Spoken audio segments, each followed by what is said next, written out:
Good morning, good afternoon, good evening, wherever you are in the world. I'm Ildiko, and this is How to Style Yourself in 3 Seconds.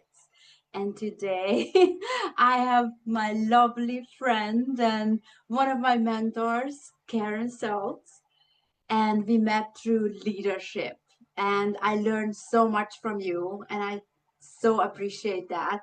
And I cannot wait to have this conversation because we get to catch up.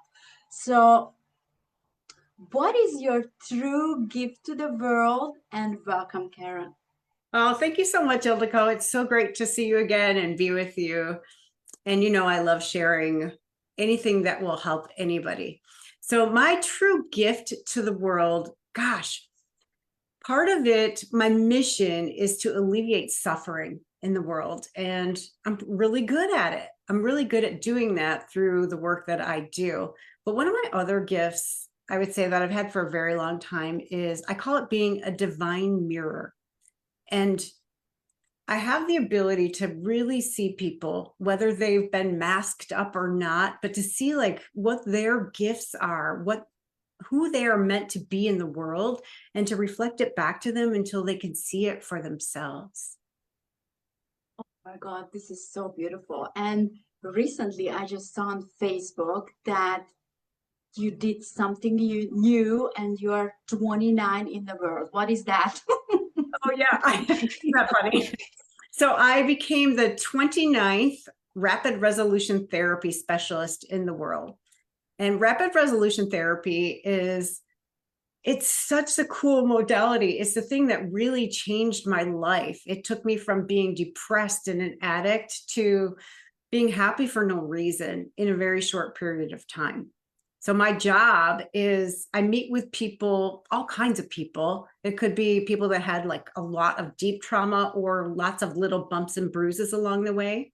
And they come to me for their symptoms. They might be suffering from depression, anxiety, addiction, or even cravings, physical pain, insomnia, grief, like all that kind of stuff, sexual trauma. And I get the good news to the subconscious mind that everything they have ever been through is over.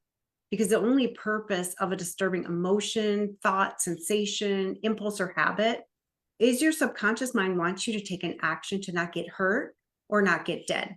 And once it gets like, hey, all that's over, there's nothing happening in this moment, it can then go sip a Mai Tai in a hammock on the beach. Congratulations for that. And I would love to ask you in this season of your life right now, how does your personal and business success looks and feels like? Mm. Yeah, I think they're very intertwined. For me, success is being of service. That's a big thing for me. I think for so long, this is really interesting. I just thought of this. For so long, I wasn't feeling like I was contributing. So in every conversation I was in, I tried to prove how much I mattered or how much I knew because I was trying to contribute somewhere. And it wasn't welcome. Like I was like the know-it-all and it wasn't being received. And now I'm able to just listen because I contribute so much in my day-to-day. And part of what I do, I joke around because most people have heard of the marshmallow test where they took these little kids and they said, you can have one marshmallow now, or we'll give you two if you wait for 15 minutes. It's an instant gratification test. And with what I do now, I do 90-minute to 2-hour sessions. And in every single session, I get this instant gratification because people come in one way and they leave completely differently. Once their mind gets there's nothing happening, it frees up all this energy and they're joyful and happy. And I bring that expectation to every single session. So success for me is being satisfied with my life. And for me, also being happy, regardless of what is happening out here. I choose to be happy. And I say that lightly because I don't think that choice is available to very many people. Because when we have stuck data in the subconscious mind, meaning like stuff came in big because it was difficult, shocking, or traumatic, you are not at choice much of the time because these programs will be running your decisions. But the problem is for most people, they then beat themselves up for these choices that the subconscious mind is making for them. Thank you so much for sharing that. I remember personally when I was able to work through that, that I don't have nothing to prove anymore, even to myself. And it really freed up so much space. So it's like feeling fulfilled from inside out. Exactly. Yeah. Yeah. When you don't have anything to prove, there's this approachable ease about you. Mm, that's the energy, right? So tell us a story when you sold yourself in 3 seconds. Oh, I love this question. Yeah, for me, it's every room I walk into. It really is. I go out with the intention of being love, being loving, and accepting people exactly where they are, regardless of their religion, their socioeconomic background, their politics. And, I live in the United States. It's pretty heightened right now. And I practice being loving, and people feel it. And I also practice like listening deeply to understand people, not to respond. So in every room I go into, I have energy around me, and I believe it's a choice. I'm going to give you an example. This is really funny. I hadn't dated in about a year one time, and I'm like, okay, it's time to date. So I used to go to Starbucks and do work there. And I said, okay, my intention is just to be open and approachable. And I was working at my computer, and I got asked out twice. I wasn't flirting. I wasn't making eye contact. I was working twice. And I'm like, wow, this intention stuff really works. So let's reverse engineer that. So it is the intention, the energy, being open. Yeah. And just choosing your vibration. If you set the intention like, okay, I'm going to be open and loving. If somebody cuts you off in traffic, it doesn't take long for you to catch yourself if you're being other than what you intended. You're like, oops. Okay, sending that person love. I'm giving them the benefit of the doubt. I'm assuming they have positive intention, like they really need to get to the hospital or whatever. And I've cut people off before. I didn't do it to be a jerk. I did it because I had a lapse in judgment. Like I thought I could fit in there, and I messed up. I love that story. We are really talking about choice a lot, choosing ourselves.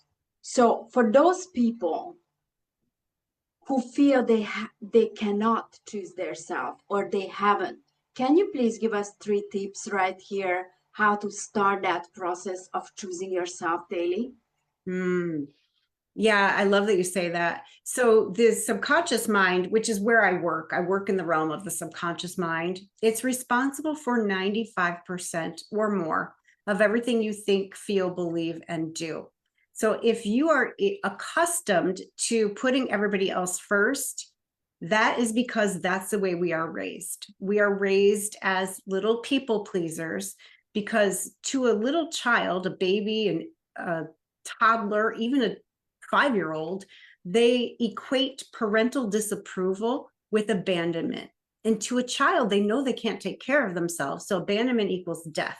So they grow up reading the faces, the cues of their caregivers, and responding accordingly to keep themselves alive.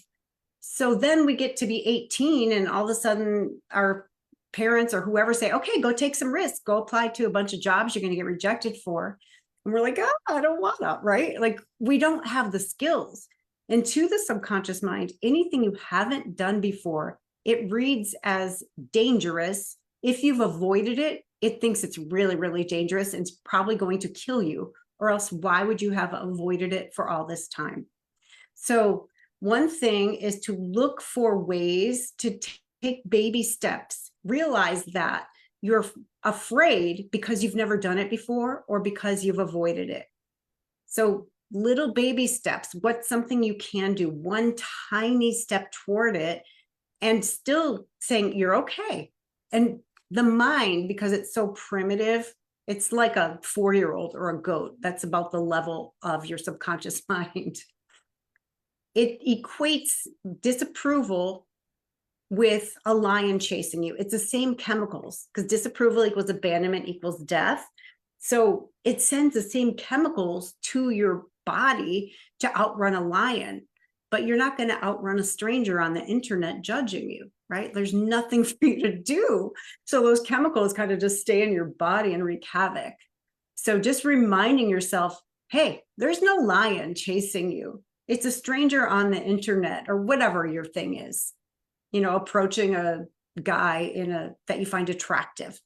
Just practice with people out of your league, if that's your thing. Like somebody like you're like, I could never get that person in a million years. Practice on the hardest ones, I would say, because what do you have to lose, really? What if they say yes? I know that wasn't 3 tips, but I would say practice leaning in, remind yourself that there is no lion, and have fun. Like set the intention of having fun, making it a game. Like, okay, going to be scary. And one way that I like to look at it is there are many things that are good to have done. For some people, eating vegetables, they don't enjoy it, but it's good to have done it. Going live, if you're a business owner, putting a video online, that's good to have done. It might be terrifying to do it. So if you can get your mind to look ahead to something that's good to have done, and then pat yourself on the back for doing it, regardless of what the result was or how you looked. Like you did it. You were in integrity with your word, and celebrate that. Celebrate everything that moves, everything that's in the direction of your vision or your goals. Celebrate. Yes, celebration is a big one, but we really get to practice with the Uber driver, with the barista at Starbucks, at the bakery, because we get to practice with strangers, because what can we lose? Nothing. And every little step on the way, and I'm actually doing this daily, practicing with strangers, it's so much fun. Yeah. And this is how we get better.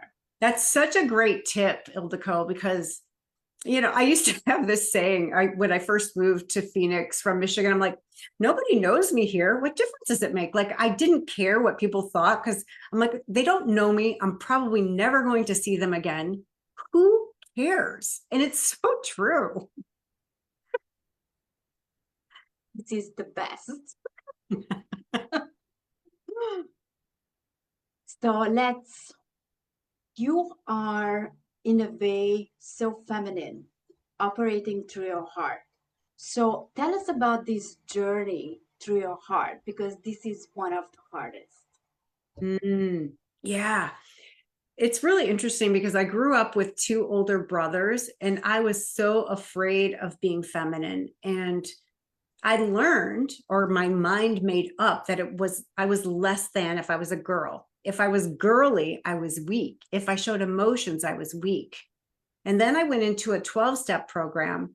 And when I started to go through withdrawal, all my emotions just were like, bleh. I was like a volcano of emotions, and I was crying, and I would be in a room full of men.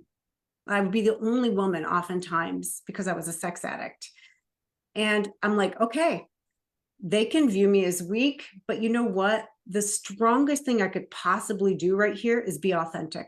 It would be weak of me to cover this up. That's weakness. It takes so much courage for me to actually show my emotions and to be seen in my messiness, because I was so used to showing up a certain way with a mask of perfection. I got it all together. I got this. I don't need anybody. So it was that journey that just humbled me. And it really made it clear to me that the strongest thing we can do is be authentic. Authenticity really cuts through noise. And this is the most powerful element you can put to your front end when you actually meet people. Because if they really feel that energy, you sell yourself in 3 seconds. Yeah. No more pretending, right?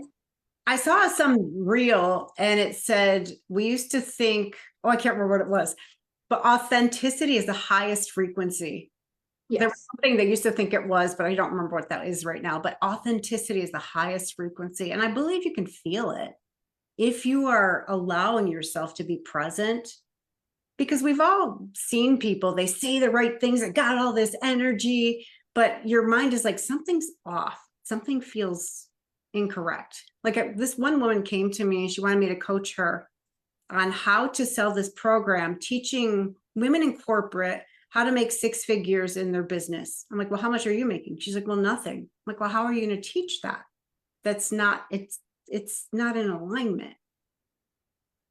Yeah. It's not an alignment. And I do believe, and I want to hear your opinion about this. So we are really learning through our experiences, because that's when we actually go on both ends on every story and really have that experience, feel it, so we can teach that. Yeah, exactly. There's nothing to prove. Again, it goes back to that. If you're trying to prove, people's subconscious minds will pick that up and they will not choose to work with you.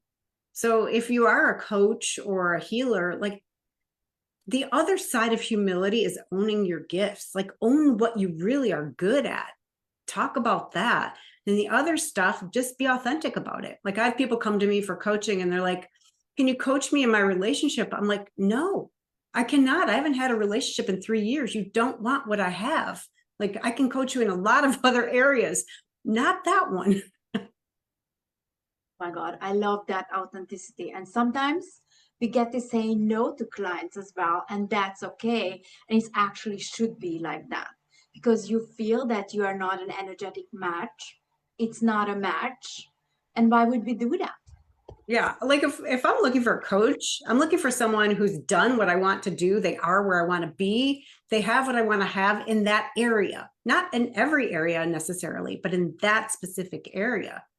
I have the happy for no reason thing going on. I have the spontaneity, the boldness. I have humor. I have presence. I have love, all these things. I haven't mastered this other element. I'm okay with that. Well, we have so much more time, right?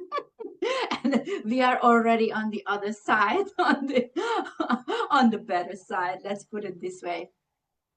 We were just talking about that we are both over 50 and we are loving it, this whole experience and the whole journey. So how do you enjoying this human experience, Karen? I enjoy everything, Ildiko. Like every moment, even when I'm crappy and I'm like, okay, I was crappy right there. Is that okay? Yeah, absolutely. I love you anyway. Like I I don't know what else is there. Like I've already suffered. I suffered so much. And I believe that's why I am here to alleviate suffering. So much of it comes from the way the mind stores data and the meanings it makes up about you, about the world, about God, about men, authority figures. And when we remove that data and we can detach from the meanings the mind has created, then it opens up this freedom, this ease, the ability to be present and to have all your energy right here. So you can access your creativity, your compassion, your love, your ability to think strategically. So if anybody knows me in real life, I have fun just about anywhere. And that is one of my special abilities, is to have people like lighten up. There's nothing happening right now. The only reason to feel disturbed is if your life's in danger, and it's most likely not. So even when people come to me for things that are really difficult, like sexual trauma, especially like childhood sexual trauma, well, any of it, I meet them where they are. I deeply understand them. But once their mind gets it's not happening, by the end of the session, they are laughing because they're free. Finally, they're free. Isn't that the most beautiful thing, to see that spark in their eyes during the session and at the end of the session, seeing the shift, how they came in and how they leave? Yeah, I really want to get permission from people to use like a screenshot of a before and after, because I actually did it for myself and it is unbelievable. They look, many people like 10, 20 years younger. They're like bright and happy. And you can see like the weight that was on them. It's like, oh, you could see it here. You could see their posture, and then they're open and light and beaming. Their eyes are alive. It's the most satisfying thing I've ever done. I'm like, Exactly. do this. I think I will always do this. That's the one. Yeah. How can the audience connect with you? What are you working on right now, Karen? Oh, yes. I do one-on-one sessions for RRT, and anything at all, any stuckness or emotional turmoil, even physical pain is something that I deal with. I even did entity clearing last week, like something really different, right? You can find me on KarenSeltz.com, same as my name. I'm in all the places. And then one thing cool I'm working on, this will be my third one. I'm co-hosting a workshop with an amazing friend of mine called Unkink Your Financial Hose, Become an Abundance Magnet. And our next one is September 18th. Remarkable things. So I work with people on removing their blocks, the subconscious blocks, to receiving and worthiness. And then my colleague Jennifer does this energetic practice where you actually reach out and you sound out your soul's note to the people that are meant to work for you, with you, people that have been waiting for you. They can now find you. And once she did this with me, my business completely changed. People started reaching out to me from all over. I'm like, how'd you find me? And people would be like, I don't know, you popped up on my YouTube. And I've been on there for 5 years and nobody ever reached out to me before this. People would Google and I would come up. I'm like, what is happening? But I was telling Ildiko right before we got live is that for 4 months straight, as an entrepreneur, without launching anything, every single week I generated income in my business. And then it fell off. We did the process again, and I just had my best quarter ever. So this stuff works. Like when you have a blank space, a blank slate, the energetic stuff has a place to sit, and it doesn't take long. This is a 3-hour workshop. So if you're interested in that, just find me on social or anywhere, and I can send you the registration link. It's in. We're gonna put a link in the comments. Oh, okay, perfect. This video. Yeah. Make sure you find it. Oh, I love all that. So one last question. How do you flirt with the universe? You are a flirty. How do you build up your energy every day, Karen? For me, it's like, wouldn't it be fun if, and then I think of ways like, okay, show me a sign that my mother-in-law who passed away is here. And I'll ask, like, show me a yellow butterfly if she's here, and then I'll see one. I think it's fun. I'll show you a fun story. I have started 2 dead car batteries with energy from my hands, not touching them, but doing this because I had the attitude like, why not? Let's see what happens. I know that I'm energy. Everything is energy. And I had an intention, clear intention, elevated emotion, started a car 2 times. So it's just opening up to creativity. Like, wouldn't it be fun if I could start this car with my hands? Wouldn't it be fun if I could heal my ex-husband's bone that didn't grow together after he had a surgery? Like, yeah, like, why not? Just play. I like to play and have fun, and especially with things that don't matter, if they're inconsequential, like I'm not attached to there being a certain result. So I think everywhere you go, just have fun. Oh my God, I love it. Like, are you like me, like creating games for everything and just play? Absolutely. Like in the car, I remember my kids used to play this game called Sweet and Sour. So they would wave at a stranger passing by, and if the stranger waved, they'd say sweet, and if they did the sour. But either way, it was fun. It wasn't rejection, it was fun. Oh my God, thank you so much. We get to continue this conversation because it's full of information. It's so wise, and I loved having you here. So thank you so much today, Karen. Thank you, Ildiko. Always so great to be with you. You're so much fun, and just you embody boldness, and I just love you. I love you too.